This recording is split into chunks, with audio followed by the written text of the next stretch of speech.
V tomto krátkom videu si ukážeme, akým spôsobom hlasovať cez Google formuláre, ale tieto Google formuláre nezadávať študentom cez Google+, ale štandardne cez webovú linku. Takže poďme si pozrieť na jedno hlasovanie, ktoré som si vytvoril na Google disku. Niektoré dokumenty na Google disku si možno hviezdičkovať, takže ja tu mám hviezdičkované niektoré dokumenty, ktorými práve pracujem. Ako prvé mám príklad kontaktného formulára. To je formulár, ktorý som si už vytvoril. Poďme sa pozrieť, ako vyzerá ten formulár.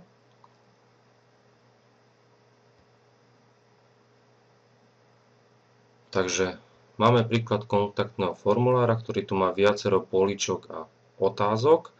Takýto kontaktný formulár je dobrý na to, ak chceme zozbierať údaje od žiakov, ich e-mail, telefónne číslo, prípadne ďalšie údaje. Napríklad dôležité je pre nás, či majú smartfón, či sa vedia pripojiť na internet, či majú notebook, netbook, tablet, alebo nemajú žiadne pripojiteľné zariadenie na internet. A ďalej,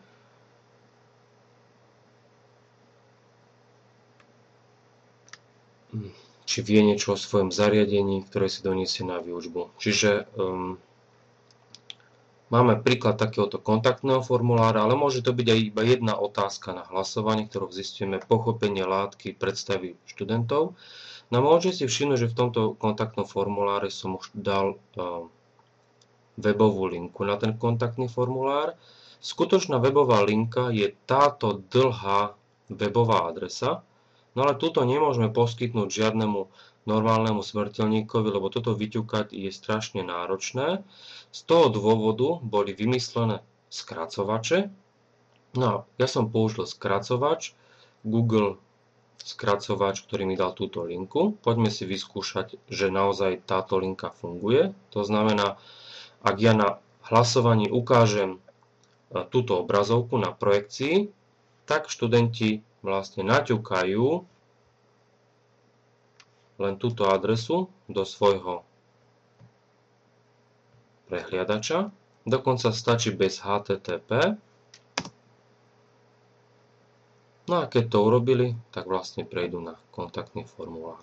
Takže ak chcem dávať hlasovanie cez Google formuláre len cez webovú linku, nie cez Google+, alebo cez e-mail, lebo aj to je možné, tak si vlastne potrebujem vyrobiť takúto skratku. Takže poďme si ukázať, ako vyrobíme takúto skratku. Takže ja prejdem naspäť na vytvorený formulár. Za tým účelom kliknem na upraviť formulár. No a vedľa názvu vložím danú skratku. Čo skratku potrebujeme? No tak musím prejsť na daný formulár. Vyrobím jeho skratku.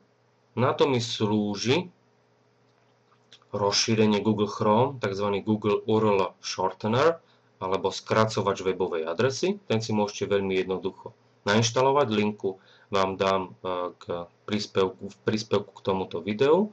Takže ja kliknem na ten skracovač a on mi navrhne voľnú skrátenú webovú adresu. Stlačím kopírovať. Vrátim sa späť do úpravy kontaktného formulára. Vložím tam tú skratku a dám uložiť. No a to je všetko. Keď sa teraz vrátim na ten kontaktný formulár a obnovím stránku, tak už tam bude ďalšia skratka, takže v tomto prípade máme dokonca dve skratky na ten istý formulár, čo sme nemuseli robiť, ale ja som to urobil, aby ste videli, ako to funguje. Takže naozaj táto druhá skratka nás dovedie na náš kontaktný formulár alebo hlasovanie.